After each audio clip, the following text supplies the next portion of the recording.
So there you heard Prime Minister Narendra Modi addressing the Indian diaspora, one of the largest in the world. And before that, his Malaysian counterpart would come to the airport to receive him in a special gesture, also spoke to the Indian community. And the Malaysian Prime Minister Anwar Ibrahim called Prime Minister a great friend. He used the words personal friend of Modi ji of India. And Prime Minister also spoke of why this friendship matters to him and the friendship matters to India. Prime Minister spoke, in fact, about the special gesture of the Malaysian Prime Minister to receive him at the airport and also to take him in his car and also give his seat, like he said, to Prime Minister Modi. And he also congratulated the dancers. He said there are 800 dancers in perfect harmony. And besides that, the Prime Minister also made a few announcements. He said that an Indian consulate will be opened up in Malaysia. He said that India is already supporting the Indian Scholarship Fund and we will give Thiruvallur scholarship to Malaysian students to study in India. Besides, of course, the announcement that India will be opening a consulate in Malaysia towards the end. He said that in India's journey to becoming a developed economy by 2047, the Indian diaspora is going to be a valuable partner. So basically tried to stress upon the connect between India and Malaysia. In fact, when he opened his speech, he said, "This is my first foreign visit of 2026, signaling the importance that he attaches India attaches to Malaysia." He was addressing a diaspora event. He's called the Diaspora a living bridge that connects us. He in fact said that connects us as in India and Malaysia. He said that people from all parts of India are there, but of course out of the diaspora, significant diaspora is either from Tamil Nadu or of Tamil origin. So he stressed on how there were ministers in his cabinet from Tamil Nadu and how then he spoke about India and Malaysia partnership. He said there is digital collaboration. He said the Indian UPI is going to come to Malaysia very soon. He spoke about India's growth story in infrastructure and how Malaysia could be a part of that. There is a strong developmental partnership about India and Malaysia. He expressed his intent to further strengthen his partnership because today was just his arrival and this cultural event that this diaspora or a community event that he went to along with the Prime Minister of Malaysia. There are no more meetings scheduled for today, but tomorrow the official meetings with the Prime Minister between the delegation. Business meeting is scheduled for tomorrow.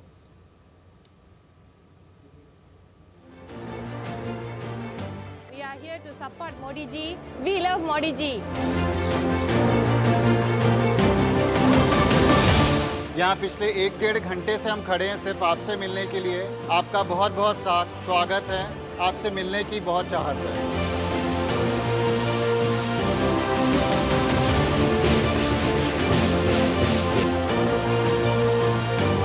Hello Modi ji, welcome to Malaysia and I've been waiting for 1 hour to see you right now. Can't wait to see you.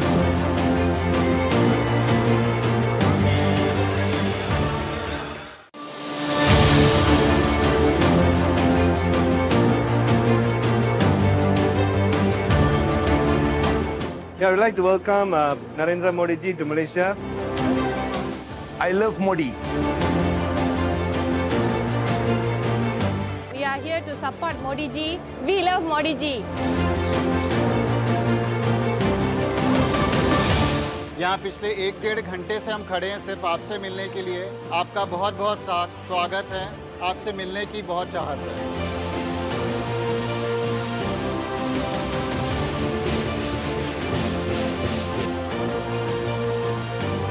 Hello Modi ji, welcome to Malaysia and I've been waiting for 1 hour to see you right now.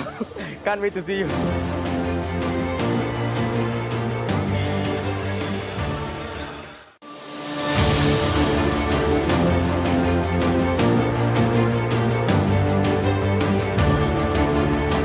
Yeah, I would like to welcome Narendra Modi ji to Malaysia. I love Modi. We are here to support Modi ji. We love Modi ji. यहाँ पिछले 1-1.5 घंटे से हम खड़े हैं सिर्फ आपसे मिलने के लिए। आपका बहुत बहुत स्वागत है। आपसे मिलने की बहुत चाहत है।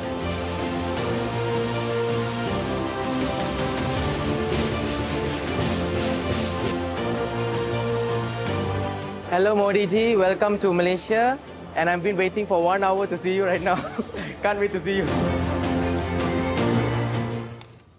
So those visuals really capture the excitement in the Indian diaspora in Malaysia, one of the highest or the biggest or the largest Indian diaspora in the world there. And joining us now is C. Rajashekhar, former Indian ambassador, and also Sushil Kumar Singhal, former Indian ambassador, continues to be with us. You've heard the address. We've seen the excitement.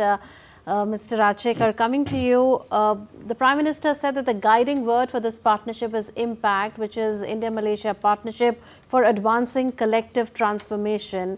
And he also spoke of the kind of friendship that the two enjoy. He said that I've been friends with Prime Minister of Malaysia since he wasn't even the Prime Minister. So, and the Malaysian counterpart also spoke a lot of the kind of friendship that they share.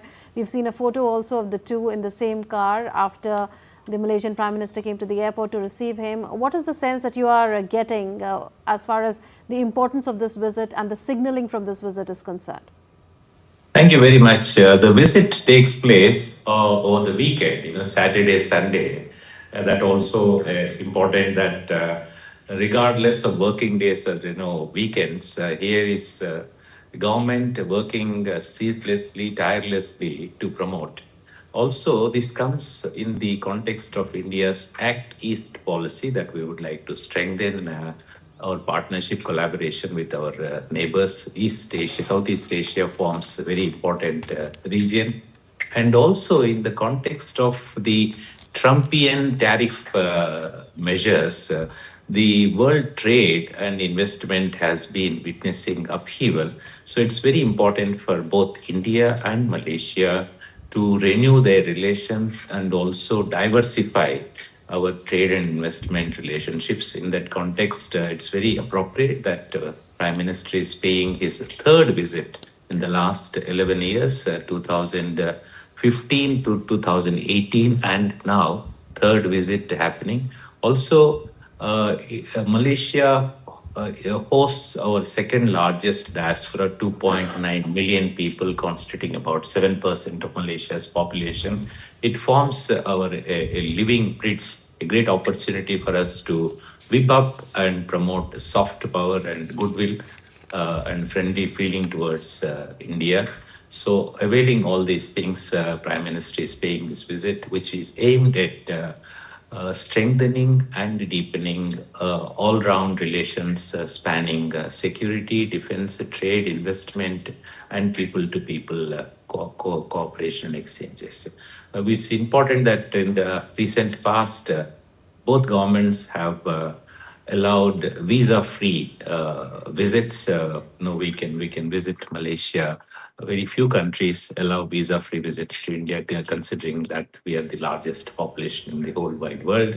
And we also reciprocated that courtesy. So here is an attempt on the part of both the governments to promote all-round relations so that we can address the substantive issue of promoting trade, investment, and mutually beneficial ties. Okay, we also have with us Ambassador Sushil Kumar Singhal.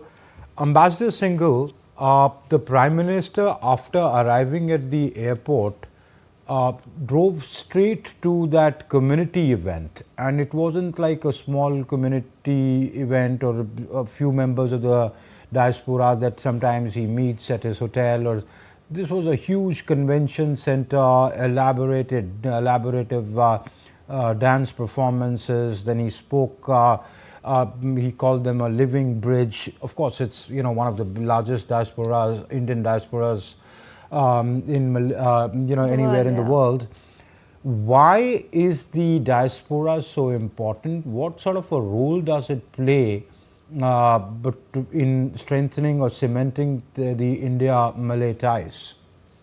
Well, I think you yourself said that Prime Minister directly drove to this diaspora event, and he was accompanied by the Prime Minister Anwar Ibrahim, who also addressed. When we look at the way they spoke, both of the leadership, but I will start with the Prime Minister Anwar Ibrahim's speech.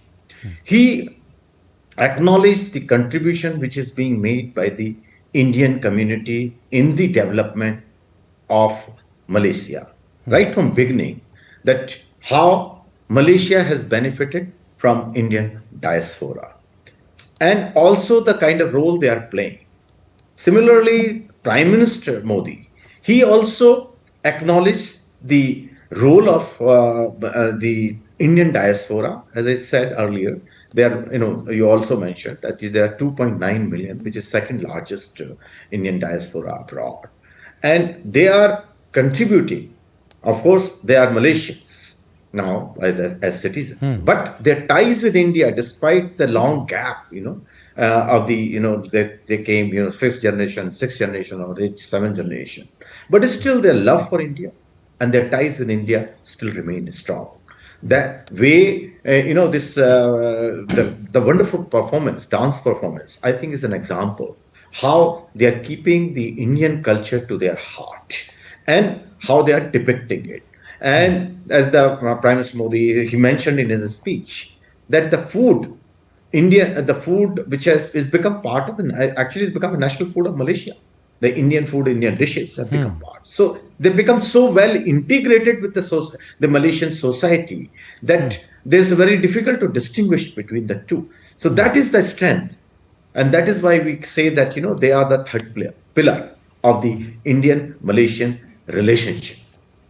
Yes, Ambassador Rajshekhar, we'll continue with you, and we'll thank you, Ambassador Singhal, for being with us since 3 in the afternoon. Well, Ambassador Rajshekhar, coming to you on the announcements that have been made by the Prime Minister, he said that India's UPI and Malaysia's PayNet will see linkages, and so that will benefit Indian students there, Indian tourists there, and Indian businesses there as well. He also announced that there will be a Tiruvallur center that will come up in Malaysia after Tiruvallur scholarships will also be given, in fact, to Malaysian students. So he said Tiruvallur scholarships to be given to Malaysian students. He spoke of a Tiruvallur center as well, after a Tiruvallur chair has already come up there.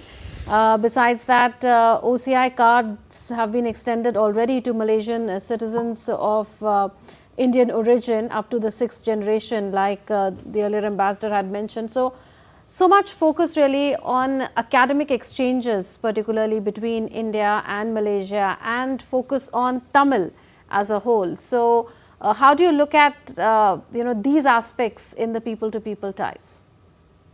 Yeah, among the Indian diaspora members, most of them are persons of Indian origin who would be interested to continue to maintain their roots with Indian society. And it so happened historically that they had gone from the southern part of the country. So there are many from South India, especially Tamils. So it's very opportune that there is the establishment of Tiruvallur Ayurveda University and scholarships to promote opportunities for students to pursue these studies. Along with the focus mainly is fintech and high-tech. Say digital payments, which is of importance because the West has largely gone on this as a private enterprise, whereas India has succeeded. A great accomplishment of Indian economy is digital payment systems in public domain, which is of considerable interest to many countries, including Malaysia, which is good for us also that our payment system goes global and also enables greater promotion of Indian rupee. So this is one big thing to happen. Second thing is high-tech. I may recall a little my personal experience. I was in Tokyo in 1991 1992, learning the Japanese language along with my Malaysian diplomat classmate. So the teacher asked, Japanese teacher, to list our exports. So I was very proudly, I thought, writing India exports Darjeeling tea and iron ore, whereas my Malaysian classmate was writing advanced electronics and chemicals and machineries and all. So Malaysia, especially in the last 3 decades, has accomplished rapid socio-economic development. It stands as a great example as we, India, Bharat, seeks to become Vikasit Bharat, how Malaysia has attained today a per capita GDP of $40,000 is of great illustration. Also, the fact that Malaysia, like us, is a diverse society. There are also Bhumiputras, Malays, and of Chinese origin, of Indian origin, how they all seamlessly work in a harmonious manner where merit is upheld is of considerable importance.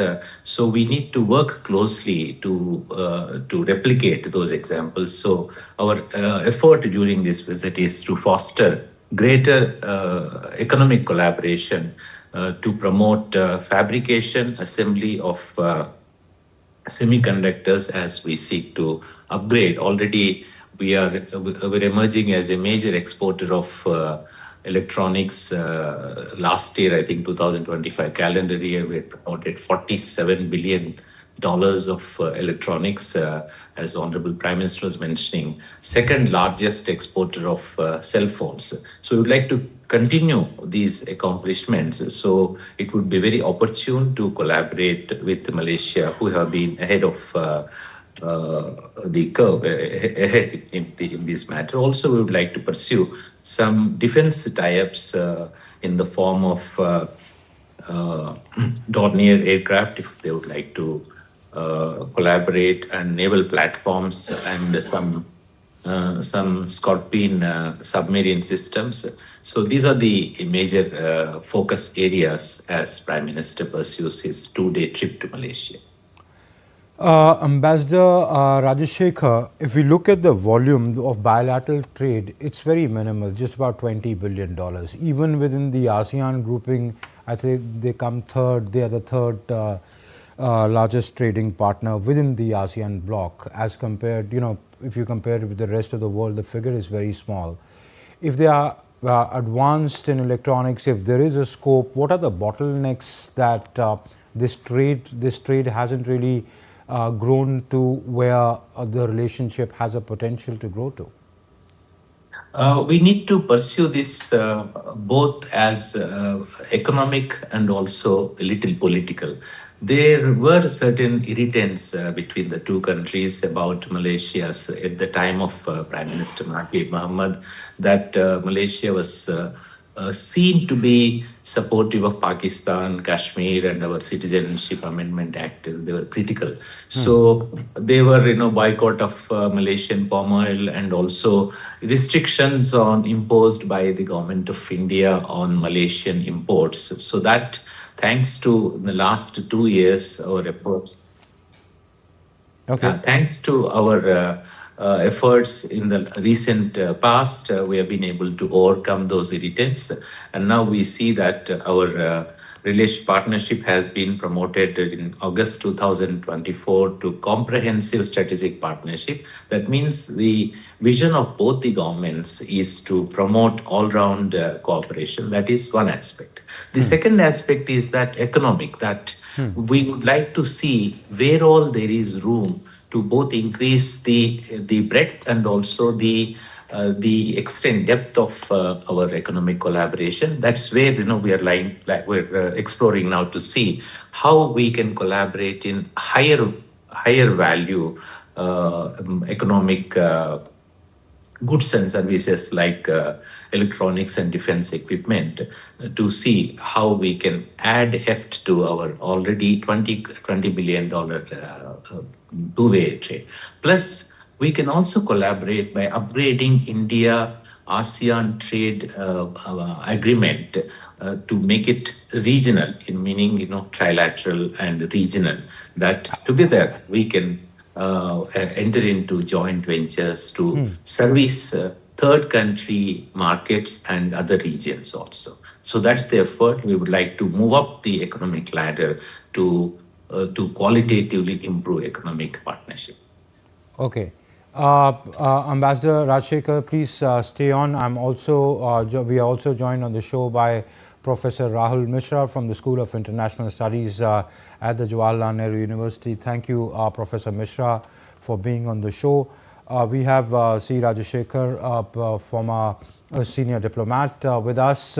We were talking about, Professor Mishra, that tomorrow when the formal meetings happen, of course, defense and security will be one part of it. The trade, investment, the economic relationship will be another part, or that would come up for discussions.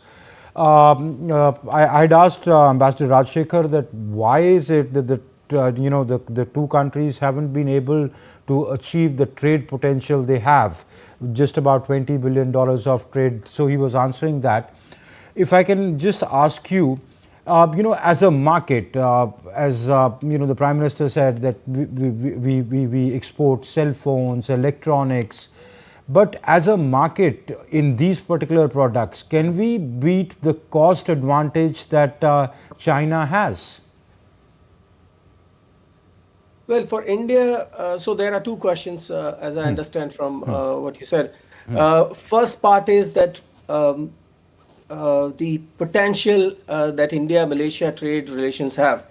Well, this is something that both the sides have already acknowledged, that there is a lot of potential. And I think Prime Minister's already talked about in his speech. He said that India has moved from potential to performance. Now, as Indian economy grew and our infrastructure capacities have been strengthened, there is a possibility, we are almost there to widen and deepen our trade and investment relationship with Malaysia.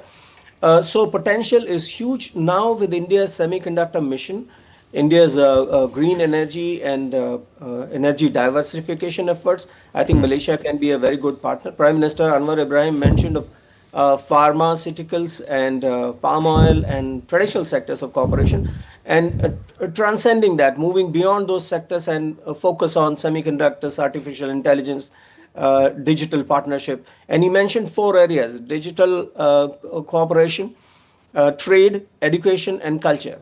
And this is important because exchange of students, Indian students studying in Malaysia and Malaysian students, especially in the medical and engineering sector, has also grown over past few years. There is more potential with India having a large youth population, and Malaysia looking for doctors and engineers, the skilled workers. So I think that is one sector where these two countries could do quite a bit. Now, the second question, whether India has that comparative advantage over China. In the short run, in the short to medium run, it seems a bit difficult for India to produce low-cost cell phones or IT hardware. But in the long run, quality beats quantity and the cheap products. So I think with India already having emerged as the second largest producer of cell phones, and the leading companies there are... Quality beats quantity, you saying, Professor Mishra. Are you arguing that the Chinese don't have quality products being exported out of China vis-a-vis India? Well, to a great extent, having lived in Malaysia for 7 years, I know this for a fact that Malaysians are not very happy with the kind of quality of products that is delivered there. This has been a perennial concern in Malaysia. Whether you shop online or you go to stores, Malaysians generally would prefer something that is made in the US or in Singapore or in Vietnam. And Singapore, even though they have a tricky relationship with Singapore, Malaysians prefer products that are made elsewhere. So India certainly has an advantageous position there. Chinese goods, whether it is IT hardware or just the standard low-cost items, though they are present in the market, the Malaysian government has also over and again said that they are worried about this flooding of Chinese products in their market, and they must take steps to at least put some qualitative curbs on that. Right, let's now take a look at what the Prime Minister said. Let's play out some of the excerpts from the Prime Minister's address to the Indian community. So while addressing the Indian community in Kuala Lumpur, PM Modi underscored the enduring friendship between India and Malaysia, declaring that India's success is Malaysia's success and it is Asia's success too. He further emphasized the importance of collective transformation to drive shared progress and prosperity for both nations and the broader region. We elevated our ties to a comprehensive strategic partnership. Today, we walk hand in hand as partners towards progress and prosperity. We celebrate each other's success just as our own.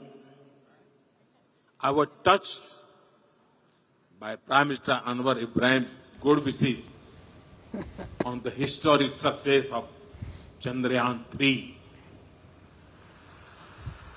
I agree with you, my dear friend. India's success is Malaysia's success. It is Asia's success. That is why I say the guiding word of our relationship is impact. Impact means India-Malaysia partnership for advancing collective transformation. And further, Prime Minister Modi highlighted India's transformed global standing. He stated that India, once viewed merely as a vast market, is now recognized as a premier hub for investment and trade. Countries worldwide, including the United Kingdom, the UAE, Australia, New Zealand, Oman, the EU and the US have forged trade agreements with India, viewing it as a trusted partner for mutual growth. Prime Minister emphasized that trust has become India's strongest currency, affirming that India will always welcome partners with open arms. India was seen just as a huge market. Now we are a hub for investment and trade. India is seen a trusted partner for growth. Whether it is the UK, UAE, Australia, New Zealand, Oman, the EU or USA. Countries have trade deals with India.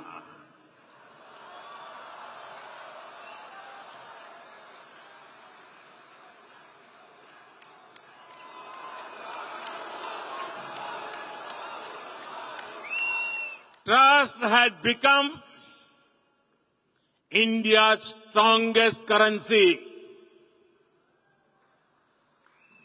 Friends, India will always embrace you with open arms.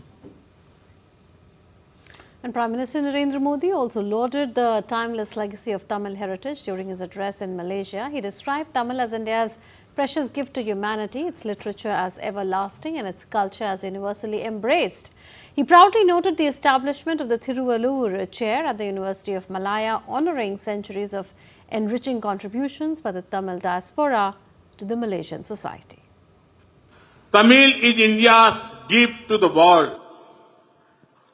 Tamil literature is eternal and Tamil culture is global. In the same way, Tamil people have also served humanity with their talents. The members of the Tamil diaspora in Malaysia are serving the society in various fields. In fact, the Tamil diaspora had been here for many centuries. Inspired by this history, we are proud to have established the Tiruvalluvar Chair in the University of Malaya. And Malaysian Prime Minister Anwar Ibrahim highlighted the deepening cultural integration between the two nations. In his remarks underscoring strong India-Malaysia ties, Anwar declared Bharatnatyam, Odissi, cinema, Diwali and now celebrations for all Malaysians, reflecting Malaysia's vibrant multicultural ethos, wherein Indian classical dances, cinema and the Festival of Lights have become cherished national events, fostering unity among communities amid strengthened bilateral relations. We see Indian heritage in the vibrancy of the life, Little India districts from brickfields to Penang, Bharatanatyam and Odissi performed on Malaysian stages. Our cinema, literature, food were Indian, Malay, Chinese and indigenous traditions have come together into something unmistakably ours. Diwali, Thaipusam are now celebrations for all Malaysians. And Malaysian Prime Minister Anwar Ibrahim emphasized the remarkable strengthening of bilateral ties in recent years. Highlighting personal warmth, Prime Minister Anwar expressed his delight in having PM Modi as a close personal friend. He also underscored the deepening mutual trust and camaraderie that complement robust diplomatic, economic and cultural relations between the two countries. At a time of great uncertainty in the world, our regions need voices that speak for dialogue over confrontation, for cooperation over narrow self-interest. Malaysia and India can be among those voices. Together with Prime Minister Modi, let me reiterate my commitment to deepen cooperation in trade, technology, education, culture, because the worth of partnership, of any partnership between nations, is measured in the end by the difference it makes to the lives of ordinary people. Prime Minister Modi ji, I followed your struggle, your political tribulations, and may I say this, I am fortunate to be a great personal friend of Modi ji of India. And the Malaysian Prime Minister further highlighted the renewed momentum in bilateral ties. He underscored the cooperation in key sectors, economic partnerships, digital engagement and vibrant exchange of people and ideas. These advancements reflect a dynamic and multifaceted relationship building on shared aspirations for prosperity, innovation and deeper people-to-people connect. Our relationship has steadily expanded, and I am proud to note that in recent years, Malaysia-India relations have gained renewed momentum in economic cooperation, in digital engagement, and in the movement of people and ideas between countries. Prime Minister Modi ji, under your premiership,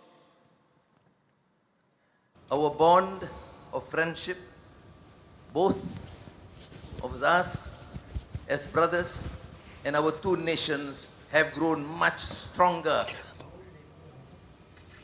Well, coming to you now, Professor Mishra, we've heard the two Prime Ministers, but if you look at the Indo-Pacific region, we know that there has been great power competition. India is seen as a relatively benign power by all the ASEAN countries. What is it that India is looking at from Malaysia during the course of this visit, and what is Malaysia looking at during the course of this visit, strategically speaking? Well, in strategic terms, I think India's, at the bilateral front, India's objectives include expanding defense ties with Malaysia. India has been trying to export defense equipment to Malaysia. There's something that has been going on for past 10 years. So far, India-Malaysia defense relations include only training of personnel and repair works. So now with the Make in India and indigenization of Indian defense technology and products, India wants to export to Malaysia following examples of Philippines and Indonesia. So that I think is the primary objective here when it comes to bilateral relations. Also in terms of the wider Indo-Pacific strategic equation, Malaysia is one of the three most important countries in the ASEAN region alongside Singapore and Indonesia, which in many cases have played a pivotal role in determining the course of ASEAN strategic outlook. Philippines is the new player in the region, and Philippines as the 2026 ASEAN chair is of course very good friend of India. There are possibilities that India and ASEAN will work on strengthening maritime cooperation and also dealing with the South China Sea dispute in a more direct manner. So India fits very well in that equation because ASEAN nations want to diversify their relations, rely on more emerging Asian powers, including Japan and India, when they deal with China, and also the unreliable the flippant nature of Trump administration is also something that worries them. So in the context of US-China rivalry and uncertain outlook that is emanating from the US makes these countries, Malaysia, Philippines, Indonesia, and many of them look towards India. And India is also keen to play a stronger role in the Indo-Pacific region. So ASEAN outlook on Indo-Pacific, which will be reassessed this year under the chairmanship of Philippines, complements very well with India's Indo-Pacific Oceans Initiative and the Mahasagar Initiative that has been launched recently. So that these platforms, these initiatives give India a very good leverage in fostering ties with ASEAN countries on strategic and defense front. India's trade supplies rely on the safety and security of the sea lanes of Malacca Strait and of course the South China Sea and the Indian Ocean. And Southeast Asian countries, particularly Malaysia, plays a very important role there. So a stronger military defense and strategic ties with Malaysia will help India have safer and more secure supplies in the long run, safety of sea lanes of communication in the long run. So I think these are the objectives that that India has in mind when engaging Malaysia. On the question of China and the US-China competition, Malaysia is one country that has been a bit softer on China because of their trade dependencies and the presence of Chinese diaspora. But that has not compelled them to shy away from raising their concerns on South China Sea. Of course, it is not as confrontational or as bold in dealing with China on the South China Sea front. It prefers dialogue over confrontation. But that said, Malaysia too is looking for partners who could give more strategic cushion to Malaysia in dealing with China. So this includes the UK, their traditional, perhaps the most reliable partner if we look at the traditional engagement that Malaysia has had, Australia, New Zealand, increasingly the European Union countries, which includes France and the Netherlands and Poland, but also Germany increasingly, even though it is confined more to the trade domain, but also India and Japan are their preferred partners. So I think there is a lot of scope for India and Malaysia to boost their strategic relations for mutual gains and for the stability and peace in the region. Right. Yeah. Go ahead. Yeah, Professor Mishra, I wanted to probe you on counterterrorism and maritime security cooperation. You would remember that after Operation Sindoor, there was a delegation that had gone to various countries, and Malaysia was one of them. We had met various sections of Malaysian society and polity, their ministers, their members of parliament, their think tanks, and the Indian community there as well, to convey our point of view that if there is a provocation from Pakistan, there has to be an appropriate response to it. And that was also conveyed in the MEA press conference ahead of the Prime Minister's visit. How crucial is this, considering that Zakir Naik, who spews anti-India venom and has been a point of contention really between India and Malaysia in the past, but a lot has happened over the past few years, particularly since Anwar Ibrahim became the Prime Minister, on moving forward on various procedures that are required to extradite him. So in that context of terrorism, of extremism, as well as maritime security, how crucial is this visit of the Prime Minister? Look, first of all, we have to understand that countries in the Southeast Asian region, particularly Malaysia and Indonesia, try to dehyphenate radicalism and Islamic extremism with terrorism. When it comes to counter-terrorism efforts, India and Malaysia are on the same page, and both Prime Minister Anwar Ibrahim and the High Commissioner of Malaysia to India, Dato Mustafa, both of them have said that it's only a matter of paperwork. Zakir Naik can be extradited to India provided the conditions are met. Now, domestically, that makes things a bit complicated, considering the rise of radical parties in Malaysian political system. Professor, can I please stop and ask you to understand, and for the benefit of my viewers, what is the polity there like? What is the society there like? It's a Islamic majority, Muslim majority country. Is it by and large a secular country, or is radicalization on the rise there in the society? It is by and large a multi-religious, close to multiracial, multicultural society. It has been secular in its spirit, even though it is an Islamic state. But having said that, the rise of PAS, an Islamic party, and the PN coalition, Pakistan National Coalition, led by Mohideen, are the ones who are flaring up these radical elements, more and more Islamic tones in the society. And perhaps, to my mind, the reason why Prime Minister Anwar Ibrahim attended this Indian community celebration, generally what happens is junior ministers and foreign policy bureaucrats are sent to these Indian community events. But Prime Minister Anwar Ibrahim attending the event itself gives the signal that perhaps he wanted to convey this to Indian community in Malaysia, that the country respects the minorities and the Indian diaspora which is present there, and will do its best to maintain a harmonious society. Radicalization and extremism is on the rise in Malaysia. That has been a cause of concern for somebody as liberal as Anwar Ibrahim and his party, which is supported by both the Chinese community and the Indian community. So there is a lot at stake there in terms of Anwar's political future, because he relies on these two communities for his popularity and to remain in power. The ongoing, you must have noticed that there is a rally to be held tomorrow against temples, which are called illegal places of worship.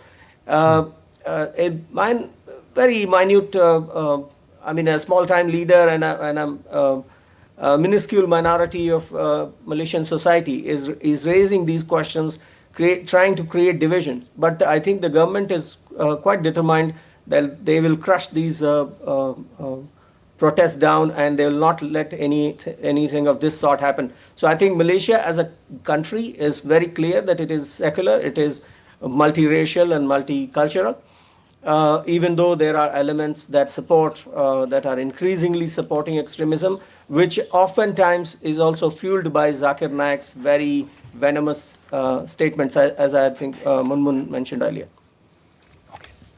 Okay. All right, we also have C. Rajshekhar, former senior diplomat. Ambassador Rajshekhar, The Indo-Pacific countries, particularly the ASEAN, the Southeast Asian countries, are central to to India's policy or approach towards the Indo-Pacific.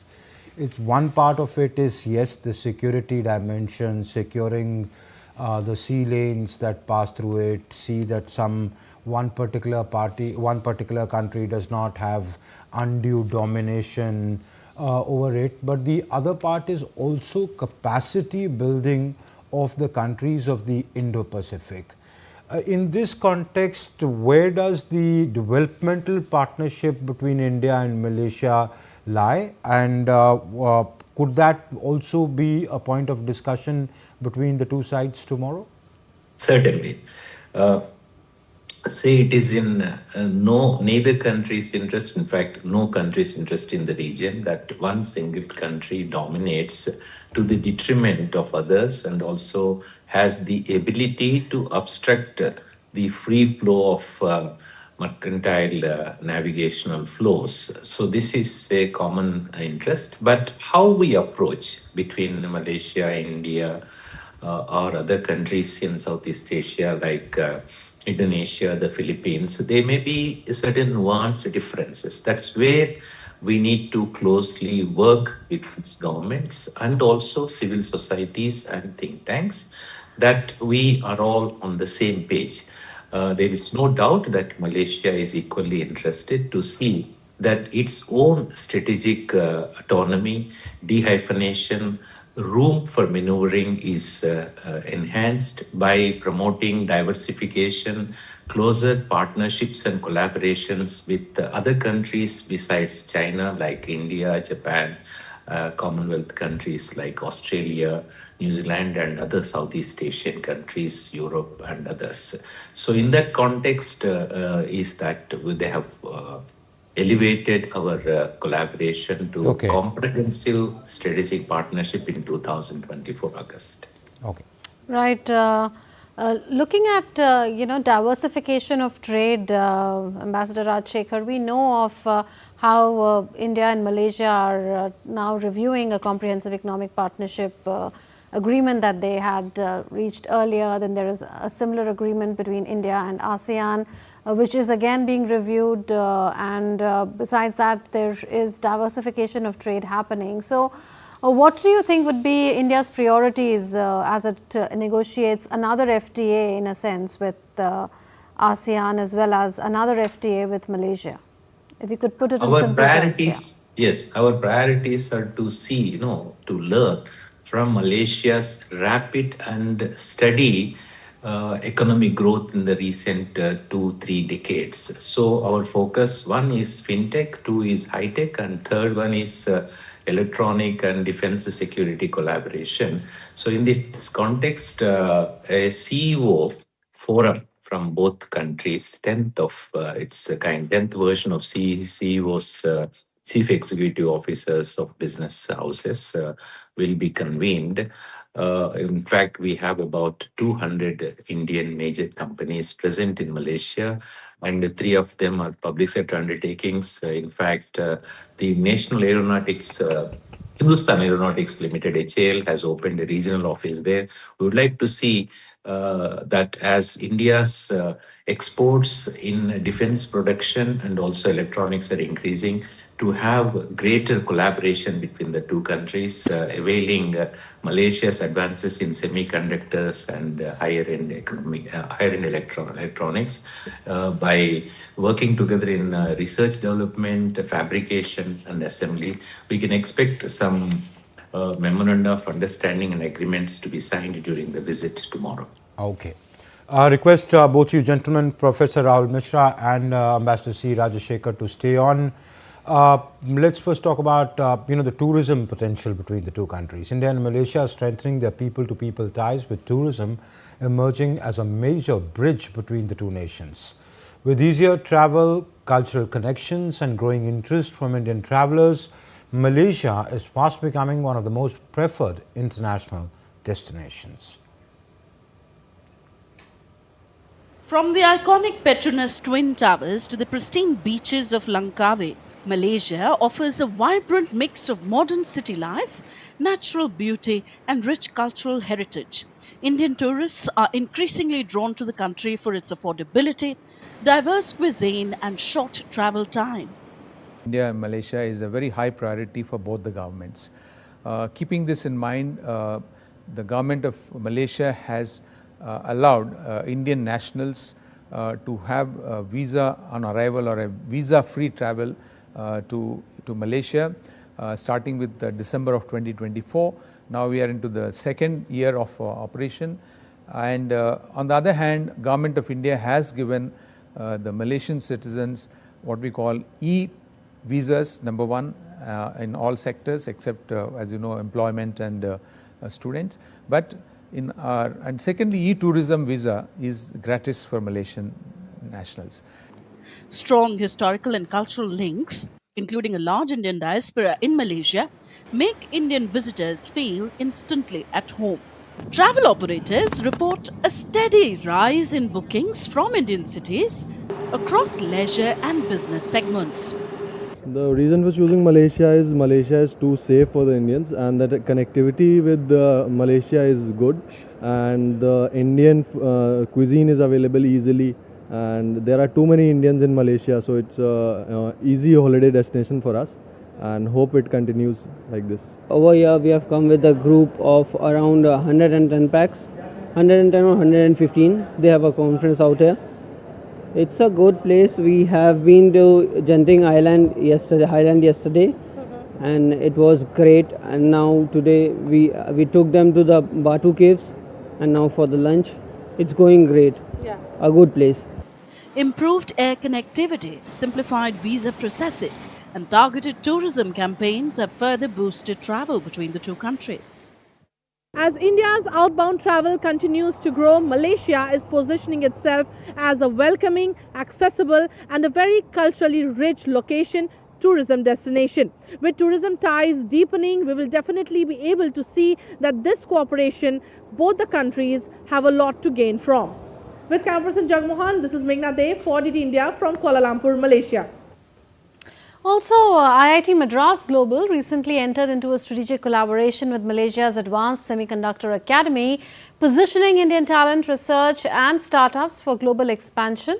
So as Prime Minister Narendra Modi goes about his engagements in Malaysia, the semiconductor sector is something that holds a lot of potential in talks between both the sides. Take a listen.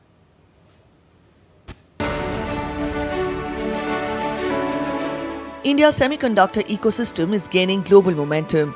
IIT Madras Global recently announced an exploratory partnership with Malaysia's Advanced Semiconductor Academy, or ASEAN, aimed at strengthening talent development, build domestic capabilities across chip design, fabrication, assembly and testing. ASEAN and IIT Madras will collaborate to build and nurture a future-ready talent pipeline in semiconductor and IC design, with a strong focus on the automotive industry, robotics and next-generation intelligent mobility sectors. This collaboration will place particular emphasis on low-emission and future mobility applications, including autonomous driving technologies, electric vehicle platforms, drones, and eVTOLs, the electrical vertical takeoff and landing systems, while supporting industry-ready skills, development, applied research, and innovation. Under the framework, IIT Madras Global will design and deliver advanced skilling programs, executive education, leveraging IIT Madras' strong academic and research base, and ASEAN will support outreach and industry enablement in Malaysia. IIT Madras Global, they have recently signed an MOU with the state of Selangor. Just to put in perspective, state of Selangor is which produces close to 25% of the GDP of Malaysia. And here I think they're going to start, based on this year, training of a large number of Malaysian in the design of the chips. So IIT faculty will be involved in this, but it is IIT Madras Global. These are some of the examples of where things have already happened. Malaysia has a record of having almost close to 4 decades of development of semiconductors, and here there is a lot of potential for what they call is advanced technology enterprises. Malaysia and India are signaling a push for closer cooperation in the semiconductor sector. Malaysia launched its national semiconductor strategy in 2024, focusing on modernizing chip packaging and testing, attracting high-end manufacturing equipment players and expanding existing fabs. India, in its latest budget, announced Semiconductor Mission 2.0, aimed at producing chip equipment and materials, developing full-stack Indian intellectual property and strengthening supply chains. Industry experts say the complementary strengths of both the countries make a strong case for collaboration. Malaysia has a very strong semiconductor ecosystem. Something like 30% of their exports relate to semiconductor and allied products. So they have a really strong performance over many years in the area of semiconductors. And they have almost 30-40 years experience in those areas. So we are in the process of establishing a multi-layered collaboration arrangement through a G2G MOU, semiconductor industry-led collaborations, and also R&D, both in terms of setting up fabrication centers, also assembly testing centers, etc. Our companies are also interested in collaborating with Malaysia. As India's semicon industry gathers pace, India and Malaysia's semicon collaborations will help talent, research and startups plug directly into global semiconductor value chains.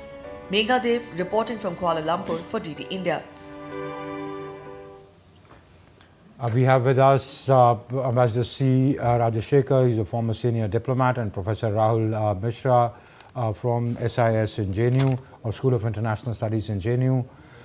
Professor Mishra, what is the scope of collaboration between India and Malaysia, especially Indian companies and Malaysian companies in the field of semiconductors? Look, Malaysia is in the Asian continent. Malaysia is one of the leaders in the semiconductor sector. Their semiconductor industry started way back in mid-1970s when the first company was set up, public sector enterprise was set up in Penang. And that was with the American investment. Now with Americans weaponizing and getting more insecure about their technology sharing and transfer of technology in semiconductor sector, the situation gets a bit complicated for Malaysia. Intel wanted to set up a company, another unit actually, in Penang in 2025, and that was ultimately cancelled. So Malaysia, with its aim to expand its share in the global semiconductor production from 7 to 14%, is looking for more partners. Now, what India can offer is the soft skills, which means the designing of semiconductor chips, the fabrication, and other things. What Malaysia has is the technology. They have the required minerals.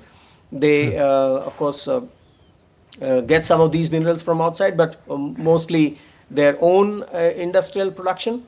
So for Malaysia, it is important to get the know-how and advanced technology, which India can offer. And that's why this partnership between IIT Madras Global and SM. Now for India, the problem is mostly in the resource sector. India has to procure the critical minerals needed for semiconductor production. It also needs to set up those industrial hubs in the country, which of course is something that is going on with India's Semiconductor Mission 2021 and now Semiconductor Mission 2.0. But there is a lot of complementarity between India and Malaysia. And this can work very well because Malaysia is a trusted partner. While India is also working with Singapore, with Taiwan, Japan, and South Korea, Malaysia is one country that can work with India, and it is not going to be as expensive as it would be while working. I didn't get that part. What do the Malaysians get in return? I understand they are advanced in semiconductors, so India stands to gain. What do the Malaysians get in return if they collaborate? They get the engineers, they get the skilled workers who can design and help with fabrication.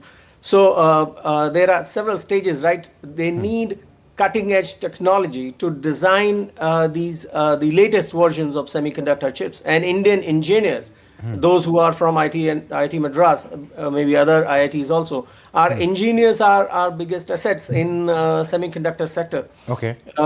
So I think that is what Malaysians are looking for. May I also Yes, add to Professor Mishra's observation that what is that Malaysia stands to gain? So don't forget that we are the most populous nation in the whole wide world, 1.42 billion people, growing at 7% per capita, 7% per annum growth, which means enormous demand for semiconductors in every economic domain. Take it solar power, renewable energy, or electrical vehicles, or across the board, defense, security, or automobile, or every area of machine making today depends on semiconductors, which means enormous demand. Now, by collaborating, joining hands with India, Malaysian semiconductor industries can avail the advantage of locating in India for lower tariffs and to service the Indian market and eventually third country markets, the other regions also. So earlier you had mentioned about growing tourism.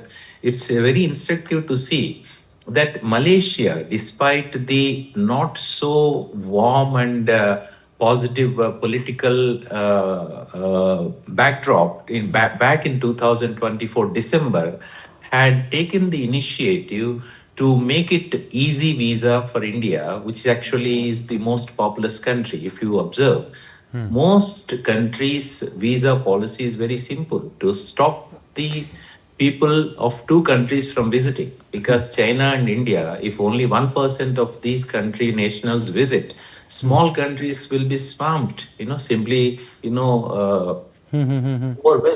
So, but despite that, see that, how Malaysia, which is, we simplistically think that, they are Muslim country. They had the foresight, they had the progressive understanding to make it easy visa for Indians, because only by traveling to each other country, by promoting mutual understanding, there will be greater understanding about the possibilities that Malaysia for 4 decades, 5 decades has been at the forefront of semiconductor industry. So these mutual understanding based insights will promote trade initially, and then investment in to serve other countries, other region, third regions also. That's how the travel and industry they evolve over a period of time through these evolutionary measures. Right. It's interesting that Rahul ji had spoken earlier about Indian engineers, because I was reading that India is training Malaysian officials in the fields of machine learning and artificial intelligence under iTech. And we know that India is going to host the India AI Impact Summit soon. So artificial intelligence is, of course, a sunrise sector. There are also announcements that have been made in the budget. So going forward, other than semiconductors, which are extremely important for our electronics and will be increasingly important as the demand for the semiconductors only grow, like you said, Rahul ji, how significant is this cooperation going to be in fields like AI, quantum computing, machine learning, etc.? Well, both Malaysia and India are now interested in graduating from just the recipients of these advanced technologies of artificial intelligence and robotics to major producers. India, of course, wants it for both defense and civilian purposes. For Malaysia, the interest is to build these capacities and become an export hub, one of the major exporters. Also, this the artificial intelligence and robotics is not confined to defense sector and just the standard sections that we keep talking about. There are also sectors like EV, for example.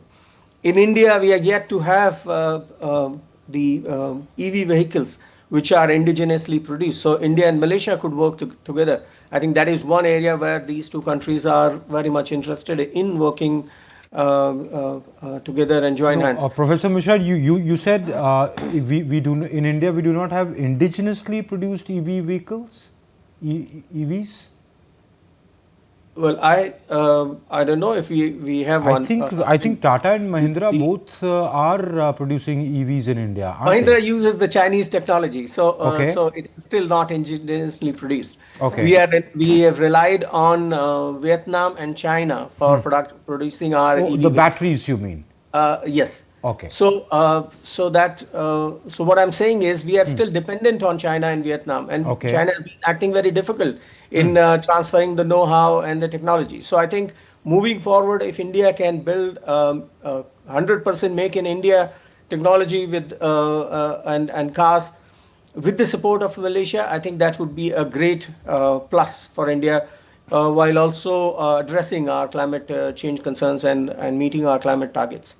Okay. Right, and coming to you now, Ambassador Rajshekhar, the International Big Cat Alliance, which has been announced and launched by Prime Minister Modi in 2023, headquartered here in New Delhi, will see Malaysia formally joining it during the course of the visit. It is expected.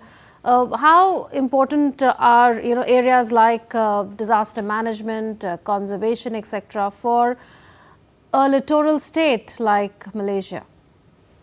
Yeah, naturally, the environmental awareness, ecological balance is increasing after focusing exclusively on economic growth. Malaysia has reached the middle income group status with a per capita GDP of $40,000 per annum. So naturally, there will be greater shift on environmental conservation and overall ecological balance. So Malaysians and Malaysian government would be naturally inclined to focus more on environmental issues. And traditionally what happens is these kind of agreements and MOUs are kept ready to be announced formally during a PBIP visit like Prime Minister's visit, which is very good that, it will add considerable substance to this visit. Also, one thing I think earlier was mentioned about Zakir Naik. If you would, I would elaborate. Sure, please go ahead. Before the visit started, there was briefing at the Ministry of External Affairs by Secretary East, dear Mr. Ambassador Kumaran. He was briefing that the extradition of Zakir Naik also will be certainly pursued. But we should not narrowly jump into hasty conclusion that it is a religious matter. To put things in perspective, may I bring in comparison, say the extradition of Mr. Vijay Mallya from UK. Say we are pursuing that, and we clearly see that there is no religious angle there. So extradition runs on a completely different basis, based on the legal basis. First, the applicant country, India in this case, has to prove that the crime alleged to have been committed is punishable in both countries, and that there is extradition treaty, and as per the treaty, the other country is bound to extradite, and in the process, like in any other criminal justice process, the person would also have recourse for appeal. So these are the issues. We should not jump into conclusions. These are simply religious matters that the governments are trying to give cover, shelter. But these are the tricky issues we do well to conduct behind the doors in quiet diplomacy. That's what Secretary Kumaran has underlined, that we continue to press for these matters till satisfactory outcomes are obtained. Right. Also, Ambassador, another question to you is on Malaysia becoming a partner of an expanded BRICS. We know that now BRICS has 11 partners, and India, of course, is the presidency of BRICS of 2026 this very year. And how do you look at, the way India also welcomed new countries to be part of BRICS, because earlier there was an announcement that India had made before Malaysia became a new BRICS member, that India would welcome Malaysia into it. And considering that India is the chair of BRICS, do you think that this is also an opportunity to share notes on the BRICS agenda under India's presidency? Certainly. So BRICS is something, the whose time has come, especially in the backdrop of the upheaval caused in global trade and investment environment by President Trump's rather whimsical policies. Countries would like to come together through various multilateral platforms like BRICS. BRICS is fast emerging as the considerable, substantial platform, and this year India will be chairing the BRICS, hosting the summit later this year. So we will do well to have friendly countries like Malaysia, who can substantially contribute and add to BRICS discourse and also diversify the base, so that any hits that we receive because of the abrupt policies, tariff decisions, will be soft landed on our economies and peoples. So that would be the backdrop, and I suppose India would be welcoming Malaysia to join during India's presidency. Right. Mr. Mishra, do you agree that this would be a forum to discuss also how all the countries, especially the new members, can not just integrate themselves in the existing BRICS structures, but also give their inputs on the agenda for India's BRICS presidency? Absolutely. I think Prime Minister Modi is going to invite Prime Minister Anwar Ibrahim for the BRICS summit. And well, if you look at the way both Malaysia and India have responded to Trump's policies, his unilateral tariffs, and also the way he's tried to extract gains because of dollar dependency. In Malaysia, there's this debate on de-dollarization has been going on for quite some time. And India's not really very overt about it, very open about it, but there are these efforts being made behind closed doors to reduce this over dependence on the US dollar. So I think that is also one agenda. BRICS common, not a currency but exchange system, is something that Malaysia is very keen on. And India, of course, is actively participating in that. So I think there's really a lot that India and Malaysia are looking for through the BRICS platform. And as Prime Minister Anwar Ibrahim in his speech said, that there must be these voices which promote cooperation over confrontation. And BRICS is one platform where cooperation is the driving principle. That is the foundational idea, to create a platform for Global South, of which, of course, Malaysia is an integral part and India is a leader. So I think a lot there for both India and Malaysia in BRICS and BRICS-related platforms. All right. And Professor Mishra, when it comes to energy partnership, energy security, especially renewable energy component, what is the scope of cooperation between the two sides? How far would it be? Could it be explored in the meeting of the two principals tomorrow? I'm really hopeful that the two leaders will talk about it and there will be some engagements, because that is also one sector that I've been focusing on. India's just recently concluded Energy Week in Goa. And Malaysia's proposal for ASEAN grid and the energy proposal that was launched during the ASEAN summit in 2025, that is last year, are in perfect alignment. Malaysia wants to move away from non-renewable energy sources to renewable energy. It also wants to focus more on wind energy and other alternative solar energy and other alternative mechanisms. India's focus on solar energy through the International Solar Alliance is something that is very interesting for the Southeast Asian countries, even though some of them have not joined in. But Malaysia's energy vision 2020-30 is in absolute alignment with India's renewable energy plans, and based on the speech and the message that Prime Minister Modi gave for the Goa summit, for the Goa meeting, even though it was held virtually, I think there were very interesting points highlighting India's strong support and India's commitment to renewable energy sectors. So I'm hopeful that there will be some agreements on, at least an agreement on energy sector, particularly renewable energy as well. Okay. Right, Ambassador, also not many would know that IRCON, which is a public sector undertaking of railways, has been taking up railway construction projects there. Railway lines have been laid out, and Prime Minister Ibrahim did refer to it when he said that how Indian railways, our Indians are connecting their towns to cities, to ports, etc.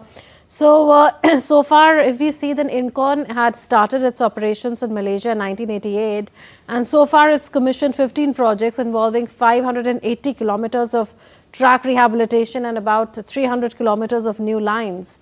So, during the course of this visit, do you think that this could also be a highlight, the way India is participating in Malaysia's growth story through its economic transformation and infrastructure building? Certainly, as IRCON celebrates 4 decades of its operations in Malaysia, it attains particular significance, IRCON's contribution and work, as Malaysia is also laying greater emphasis, priority on public transport. Railways, are typically much better than road and private personal transportation. So that is significant. And also one more area is nuclear collaboration. We have just last month have completed, Shanti Act legislation. Now nuclear power can be also generated in the private sector, and also its liability has been regulated, nuclear liability. So there is enhanced opportunity, because in the background already India and Malaysia have been trading assembly of nuclear reactors. Now we can expect that to take greater momentum. And also in the broader context, as there is the apprehension of weaponization of dollar, trade and technology, countries like Malaysia and India collaborating together under the umbrella of comprehensive security strategic partnership. Right, Rahul ji, coming to you, there's a connection problem with the ambassador currently. So, just wanted your thoughts. Yes, wanted your thoughts, Mr. Mishra. Okay, we'll come to you in this bit to take this discussion forward, but let's tell viewers a little about the partnership between India and Malaysia and the various facets of it. So, India's rich textile heritage is finding new admirers far beyond its borders, especially in Malaysia. Handloom saris, long cherished at home, are rapidly gaining popularity in Malaysian fashion circles. Here's how.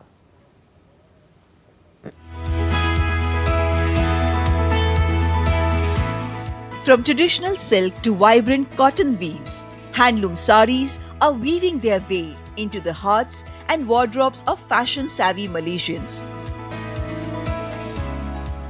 Once seen mainly within India communities here, these artisanal textiles are now embraced by Malaysians of all backgrounds, worn at festivals, weddings, cultural events, and even modern fashion shows. What is the kind of response that you get when you are selling these, Indian saris here? After PM Modi have encouraged and talked about handloom saris, I see a lot of people, there are so many people who have love for saris, and they not only just our Indians, but the people locally who are Malaysians and also foreigners. Especially, even they come and buy saris. Whenever people come from all over the world to visit temple, they definitely wanted to buy only one sari. At least one sari I will buy from Banaras, and that one sari should be made in handloom, pure silk, pure zari. So they started reaching us. choosing one sari from this variety is very difficult for a woman. So I'm very proud to be an Indian, and I love wearing a sari at any point of time, any day. Here we have, two women entrepreneurs promoting saris across Southeast Asia, and not only saris but also Indian fabrics, Indian handloom, which can be woven or which can be stitched into traditional outfits of what people in Malaysia or Singapore wear. With camera person Jagmohan, this is Meghna Dev for DD India from Kuala Lumpur, Malaysia. And from textiles, yoga is also gaining a lot of popularity in Malaysia. Many Malaysians have included yoga in their lifestyle. My colleague Meghna Dev reports how yoga has gone mainstream in Malaysia and how many instructors credit Prime Minister Modi for taking yoga to the global stage.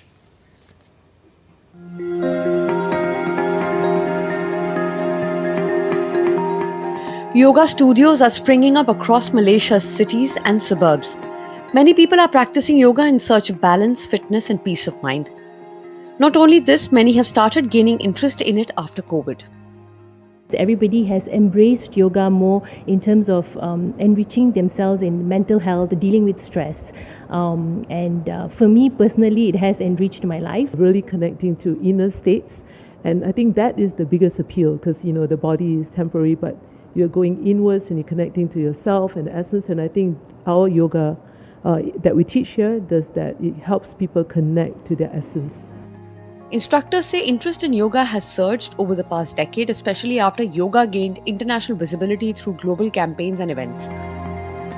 Many people from different culture coming, they want to be instructor, they want to learn the proper yoga, and all this because of the work by the Indian government and the Indian High Commission in Malaysia, really doing very well, connecting to the grassroots and doing so many programs, especially the International Yoga Day in Malaysia. Very big, very nice and wonderful. Manoj, a young instructor in Kuala Lumpur, has been teaching yoga for the past 20 years. He attributes the importance now being given to instructors to PM Modi's endorsement of yoga. He says they had never been valued enough earlier. Once Modi ji came, every Indian High Commissioner has become like a great supporter of yoga teachers. They know our name, we know their name, and they communicate with us. They really express the value they give to yoga teachers. And any high protocol event of Indian government happens, they make sure that the yoga teachers and the art teachers are given a special place. And they are made to feel that they are not just teaching something, they are representing India like cultural ambassadors. So they really created a beautiful ecosystem where yoga is seen not just as an exercise, but as really a spreading of a deep spiritual Indian tradition. Large-scale celebrations and social media outreach have helped yoga reach millions worldwide. In Malaysia, the practice is finding new followers every day, driven by a growing focus on wellness and global awareness.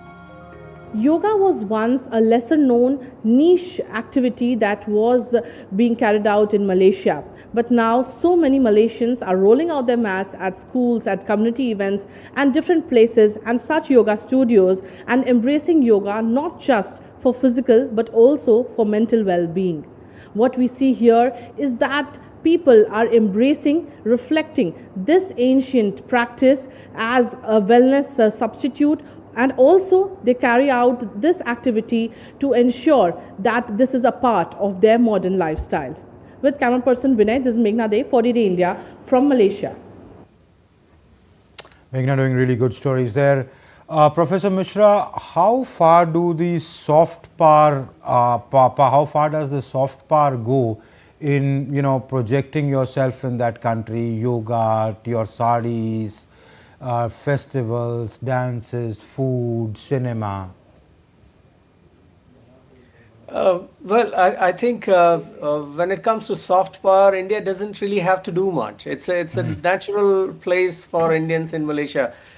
You don't have to sell yourself, as it were, in promoting your soft power, because India's own ambassadors, the Indian community in Malaysia, the Indian diaspora in Malaysia, is the one natural host for these things. So if Indian exporters want to, as the report showed here, saris, for example, there is a huge pocket, and not just the Indians, but also the Chinese and the Malay ladies I've seen are very interested in Indian apparels, particularly sari, but also on festivals, Diwali and Thaipusam, you'd see people from other community wearing kurtas and saris. And the same goes about the Indian culinary heritage, Indian arts and languages. Not just the traditional aspects of it, but also Bollywood. I mean, there is no other actor more popular than Shah Rukh Khan there. And I must admit that I've been a beneficiary of my name Rahul in that country, because every time they'd hear my name, they'd say, "Oh, Shah Rukh Khan." So the presence of Indian soft power and it's no, really, but why? I mean, why in other communities, other racial communities, say the Chinese or the Malays? Because is it that the Indians are so many and they display their festivals are loud, and Diwali, Holi? Is it because of that? No, I wouldn't say that Indians are loud elsewhere outside. No, the Indians are loud. I think Indians are loud. We Indians are loud. Indians but anyway. elsewhere are comparatively very sober. Indians in India are loud, I would say. Okay. So the festivals, of course, the colors and the vibrancy of it, it's something that attracts people from other races, other communities. So that is one advantage. But also Indian festivals are generally very open in terms of who's to be invited and who's to be treated as a guest. So that also, the embracing everyone is part of the Indian culture, and that makes things quite easy. Also, I would say it's not just confined to Hindu religion and Hindu festivals, but also Buddhist festivals and Muslim festivals. That also connects. The Malay Muslims connect very well with the Muslims of the Indian subcontinent, particularly the Indian Muslims going from Kerala and other parts of India. Right, Ambassador, taking this point forward, and it was interesting to hear Rahul ji say that he's been a beneficiary of the popularity of Shah Rukh Khan in Malaysia, since his name is Rahul. So, Ambassador, your thoughts on how Indian culture, of its dances, its folk music, etc., are also popular around the world, including in Malaysia, and even yoga, because I've been to Saudi Arabia, I've been to UAE. In all these countries, yoga is extremely popular. In Malaysia also, we can see the popularity of yoga. So how do you look at the power of India's soft power again, as far as India's influence is concerned around the world, and are we leveraging it effectively in our foreign policy? Soft power always has this charm. When the going gets tough, for example, when there is a little political unpleasantness, when Malaysia says at Organization of Islamic Countries, OIC, that Kashmir issue should be resolved, our sides appears to be siding with Pakistan, or during Operation Sindoor doesn't appear to be sympathetic, or Zakir Naik or any other issues. It's important that we should keep the dialogue channels on. So soft power has Okay, Ambassador, can I please stop you for a moment? This is Prime Minister Modi arriving at his hotel in Kuala Lumpur. We can see the Indian diaspora lined up outside his hotel.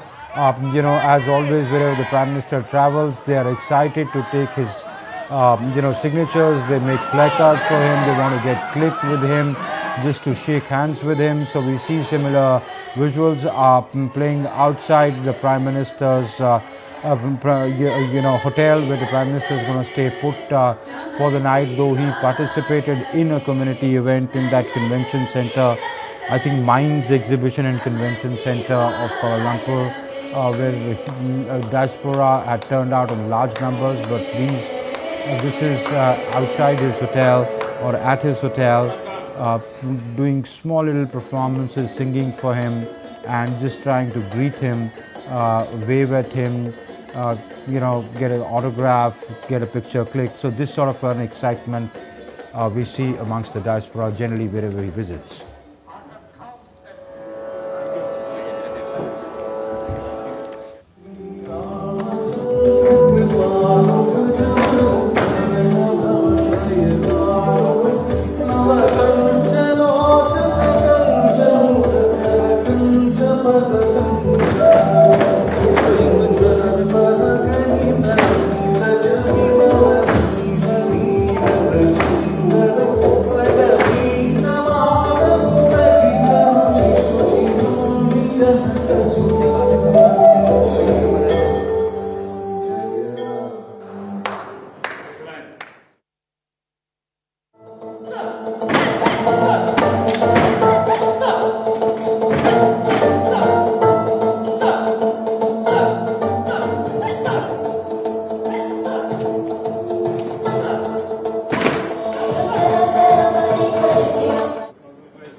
आ जा रहा है, तू भी आ.